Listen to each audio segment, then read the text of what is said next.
Gary, thank you so much for your time. I appreciate you being here or having me here to have the conversation. Appreciate your hospitality. Yeah, welcome.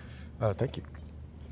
Aside from exhibits, what exactly is Grounds for Sculpture creating and exhibiting here? Yeah, Grounds for Sculpture, it's a different kind of museum. So I think what we're creating here is an experience. Experience for people to spend time together, to create a sense of like discovery and fun and joy. Yeah. The park was designed to be kind of playful. There are these winding paths, all these portals. You walk through a sculpture, you walk through a hedgerow, and you come into another space, and it creates this kind of paced experience. But it's all about the senses. You hear the birds, you hear the wind whistling through the bamboo. At this time of year, you smell the flowers, right? And there's sculpture, right? So there's art punctuating it all. Why do people need a place like this now? Like, what is it about Grounds for Sculpture in 2026 that is of particular service to people? Yeah, we were founded in 1992, so around for a little over 35 years. And our founder, believed that putting art in nature, and that art and nature both had the ability to uplift the spirit, to kind of like dust off the weight of life, right? I can't imagine something that's more needed right now in the world we're living, regardless, you're looking locally, nationally, globally. It's a time where people need hope. They need joy. Joy is a kind of resistance, like to find that in your life and in your, your community and with people. And we create a space for that. It's a little magical here. So I think just the way in which the park is designed kind of transports you. It's sort of like Alice in Wonderland. Like you're going into this like other world. And I think that allows people to, relax their shoulders a little. And kind of experience things in different ways. And I think that's, it's an important thing that we provide. We think a lot about wellness and well-being. So we're an art, an art museum, a garden, but we also think of wellness as that third pillar. So it's art, nature, and wellness. And that can be clinical wellness. We work with like local hospital systems that have prescription programs. Where patients can come as part of their therapeutic support coming to the garden. We have wellness walks, we have Tai Chi, journaling, herbalism. But so all of that kind of builds into a sense of like people's well-being. It's interesting that, you talk about joy and well-being, and I would venture to say that joy and well-being are both, what they have in common is that the groundwork for them is peace. Like you can't find, it's harder to find joy if you're anxious, right? It's harder to be well it's harder to have peace if you're unwell. A great sense of peace in my experience today, just being here because life is happening around me. It's not like that I need to do a particular activity or I need to be at any particular place in the garden. Wherever I am, it's happening. And the it isn't action necessarily, but the it is life. Life is surrounding me. Sound, sight, smell, in all the ways. So yeah, thank you. That resonates with me for sure. I think the seasons play into that as well. We're open year round, so you can really start to see how nature changes. You're talking about life, right, and things being alive. The garden is quite literally alive. And things come, they bloom, they have this whole full cycle. And I think that's unique. That's different than an indoor museum where things are more like static. You put it under the glass vitrine and you frozen that artwork, that culture, those people's, and here there's a little more of a dynamic sense of that. And, I guess it also speaks to the truth of our well-being in the scope of the planet, wherein we've just come out of a particularly harsh winter. But winter is actually the earth resting. And so it reminds us, like, we get this beauty and this color and this vibrancy on the back of intentional rest. Yeah. And the place here obviously provides, opportunity for intentional rest. I'm curious about, your point of view on Gardens for Sculpture as an institution. Arts institutions provide art, beautification, and also exposure and introduction to culture. And by way of those two things, they're noble in their own rights, but though by way of the work itself, it creates a responsibility. So what would you say Gardens for Sculpture is responsible for in its work as an art institution? Yeah, when I think about the work that Grounds for Sculpture does as a convener, as a place that people come to, over the last decade we've been really thinking hard about what does it mean to reciprocate that? What does that mean to be of a place? We are a tourist attraction. Yeah. People come from tri-state area. When folks have visitors from out of the country, or businesses have visitors from out of the country, we're a place that they bring them to. And that's great. It's a big part of the flow and the 250,000 people that come a year. But when we think about responsibility, right, I think about what is our relationship locally? Like how do we engage in authentic ways where we're both inviting people to come and have this experience, but we're also, we care about our neighbors and we're out engaging with them and care about what they care about. And so that's the work we've been doing is to try to there's these metaphors, but put roots, into where we are, to be more grounded in our region, and to build those kinds of relationships. So more people can see themselves here, so more people can have the kinds of restorative, joyful, playful, intellectual, engaging kinds of experiences. Romantic experiences were a great first date, so there's that too. People come for a lot of reasons. All these examples you give speak really well to access. And there's a great deal of intention, it seems like, around access here and all the different ways that access matters. Not just physically being able to be here, but then how you get to be here, depending on whatever type of access you need in particular. And then there's emotional access, the ability to sit in all of this and not be overwhelmed by it, not be afraid of the peacocks. All of these things have to be considered, and you consider them.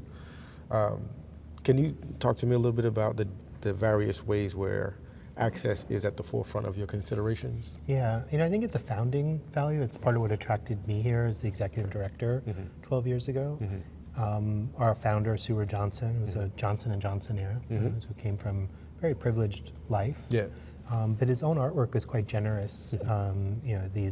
You've seen them around the park, but these life-size sculptures of people reading a book on the bench or picnicking, and they catch people off guard, but they also invite them in. And I think of them as being very sort of generous in their invitation to engage. You don't need to have a PhD in art history or have been to the Louvre to understand these works. You just viscerally can relate to them. And I think that's quite generous. And so in his own artwork, but also in the ways in which the park was designed, there was this sense of this intellectual kind of accessibility. And when I arrived here, what I recognized is that the staff had also extended that to think about how we make the art accessible for folks with different abilities. So we've got touch tours for the blind, we've got sensory programming. The park is, there's quite a bit of ADA kind of accessible pathways. And so I saw how that was extended, this idea of approachability was extended. And the work we've been doing is to further that. It's like the great values and promise of the United States, right? They're values that you're always trying to live to. So we're doing that now through economic access, through free ticket programs that we participate in. So there isn't an economic barrier. We've been broadening the diversity of artists that we work with, so that more folks see themselves here. park was a beautiful experience, but how can we further that sense of like welcome for a broader and increasingly broad public? Yeah. And that reflects the diversity of New Jersey, which is close to a quarter of the people in New Jersey were born outside the United States. So that's a pretty global sense of diversity and lived experience, and that's the state we live in, right? And so, like, as one of the largest arts institutions in the state, like, how do we reflect that? How do we reflect that at our board, in our visitors, in our staff, and the artists that we collect, programming, and how does everyone that walked through the door get that same sense of generous welcome? Yeah. How would you describe the change in demographically in the people who come to Garden for Sculptures, like over the past few decades, over the years? Yeah, we measure. If you don't measure things, you're not paying attention to it, right? So change can't happen. So we do measure, and we measure against like the state census, and I would say that our audience has become a little younger over the last decade or so. More family audiences, so we're getting intergenerational. We have quite, like on a Saturday, you see lots of intergenerational families. You have grandparent, parent, children. I think racially, the park has become more diverse as well through that work. Okay. There's room to improve. When I say we measure to the census, 10% of the state population is Asian, and we match that 10%. Okay. We don't match for Latino or the Black community, and so there's work to be done. Okay. Right? So those are things that we're doing through intentional partnership, welcome, the exhibitions, the content that we're doing. But it takes intention. Yeah, for sure. And so we're mindful that the work that we've done. Yeah. And we're mindful of the work that comes to do. Yeah. There are two kind of pillars that I noticed throughout the day. One is legacy, and the other is innovation. And over the course of the history of this space, including what predates Garden for Sculpture, there is legacy and innovation. Yeah. How does that play into what Garden for Sculpture is now, as a green space and a sculpture museum? Yeah, when I think about legacy, you can think about the legacy of our founder and what they've left for the community, and that's a big part of our story. One of the legacies I think about too is the relationship with artists over time, and that's a role that we play, both as part of our history, but also connected to the artist's legacy. Yeah. So on the grounds here, we've got this incredible work by Roberto Lugo. That's this large vessel that's kind of activated annually with our poetry festival, and allows all of us as the public to become part of the artwork in a way that creates that welcome invite that our founder had. So when I think about like our founder's work, being generous in its invitation for you to engage or participate, I see an artist like Roberto Lugo as the successor of that generosity, of that spirit. Yeah. And you wouldn't necessarily think, an heir of the Johnson family, and an artist, a Puerto Rican artist that grew up in Kensington in Philadelphia, very different lived experiences, and I have, had deep conversations with both of them, right? So I know their lives have been different, and yet in their work, there's this lineage, right? When you talk about legacy, it's about this kind of lineage, or like. And Roberto wasn't inspired by Seward. They're independently coming to this, but they're offering something to the public that I think is quite parallel. From your point of view, what role would you say art plays in times of political or social unrest? Yeah, I think artwork in times of unrest can play the role of witness. I think that's a big component of where we're standing here, the eyes kind of watching. Yep. It can play a role of counter-narrative, of resistance, of protest. Yep. It can give voice to the voiceless. Art can also operate in subversive ways, and sometimes art can do things and say things, whether that's poetry, paintings, plays, music that can say things that could be quite dangerous to say outright as an individual citizen. Yeah. But artists are, in many places, are given a little bit more latitude or speak in metaphor that can kind of lay on top of what they're actually saying, right? It can be more, art could be more than one thing at once, Right. but also allows artists to dodge, to critique, and then dodge the implications or backlash for that critique. Yeah. So I think art can be quite powerful at moments like this and at moments like this in history. Can you tell me about the piece that we're in front of now? Yeah, this piece is called Memoria, Tierra y Trabajo, a glimpse of the semi-quincentennial. Okay. So memory, land, labor, and all of that, how it interlaces with the history, the 250-year history of the United States, but also speaks to what came before this was the United States, when those geographic boundaries didn't exist. Yeah. So we have a map here that sort of shifts the hemispheric orientation, destabilizing the U.S. as the sort of the dominant or the center. Yeah, right? That speaks to boundaries and borders and movement across those borders. It unfolds on this 80-foot wall like a Mexican codex. The artist Salvador Jiménez-Flores is an artist from Jalisco, Mexico. Okay. He now lives in Chicago. Okay. The work deals a lot with migration and movement. It has ships that are alluding to the European contact and all the ripples of implications that come with that, but also speaks to the ways in which labor has historically moved people across the world, and particularly in this hemisphere. In the case of his own family, his family had come in the 1800s to help build the railroad. It's a story that's not often told, Right. the Mexican labor and involvement in the building of the railroads and industry and how critical it was. His father then came back to the United States to work in agriculture and went back to Mexico. Okay. And now Salvador is a professor at the Art Institute of Chicago, a different kind of intellectual labor that he brings, right? But I think at a time like this, particularly where the rights of immigrants in the United States are being questioned, who gets to say they're an American or they're from the United States, belong here, who gets to have those roots.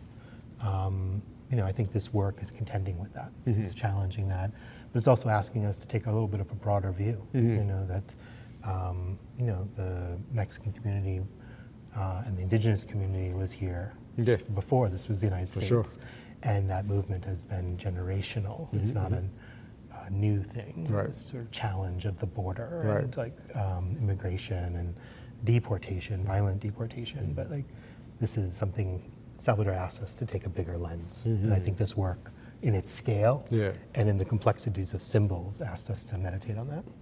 And what are the dates for this exhibit? Like, how long is it open?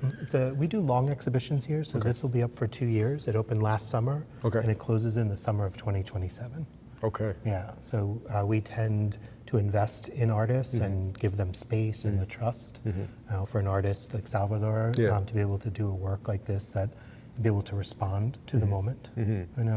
We had a rough idea of what he was going to be working on, but we also gave him quite a bit of latitude to develop the project as we got closer to the install, so that it could be very fresh and responding to the moment. But yeah. Yeah. Will there be, like, between now and closing, will there be like artist talks or any? Yeah, the artist will be here on Saturday, May 16th, in conversation in the afternoon with our curator, talking about the work and his broader work. And then there'll be other opportunities as well. There's a performance in the summer, and then the show continues into 27, so I'm sure there'll be some other engagements as we get into that year. So much is in bloom and blossom, and it's fantastic to see and experience and engage. What are you most excited about in this new season? For the garden to be coming back to life. Yeah. It's beautiful in the winter, but there's just something magical about seeing the trees and the flowers and the new blooms. It encourages you to slow down. Yes. So I think I really appreciate, particularly this time of year, because there's so much change happening in the garden, and it changes day to day. So if you don't pay attention every day, Yes. it goes. It's Yeah. fleeting. Yeah, yeah. You know, there's these. We have a lot of evergreens here. Incredible collection of evergreens, a diverse variety from Asia, from Europe, and at this time of year, the new growth are a lighter, brighter green. Okay. You know, Yeah. and you can see the growth, and there's something really beautiful about like being able to visually see Yeah. this kind of awakening of the seasons of life and growth. And I think that speaks a lot to the ways that coming to a garden, to an art museum, you know, can provide us as people. You Yeah. know, if you slow down and appreciate and take the time to look closely, to feel, you know, to let yourself be inspired, to look at walking through life as if the things around us are stanzas in a poem. You know, I think of the way in which grounds for sculpture is paced.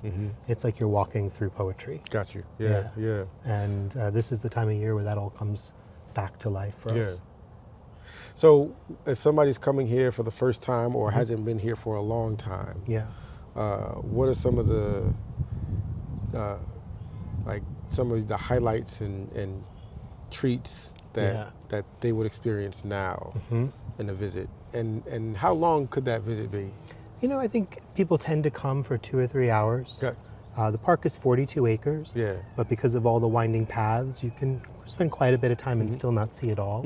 So it's a full visit. You know, if people are coming, Yeah. you know, my family, we always have rules that you need to stay somewhere as long as it takes you to drive there and back. Got you. And you could do that here. Okay. You know, you can spend an afternoon here. We've got cafes with and a restaurant, so different price points. You Yeah. can grab a little bite to keep you on, you know, on your feet, a little coffee, a little glass of wine, a sandwich for the kids.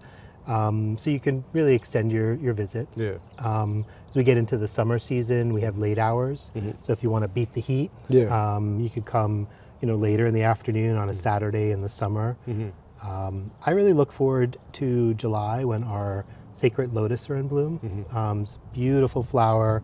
The lotus grows from the muck of the water and comes up Right. a couple of feet above the water, and beautiful flowers. And then also in the fall colors, and some really brilliant red maples that we have here on the property. So I look forward to those kinds of seasonal changes, and I encourage people to come and explore that. Yeah.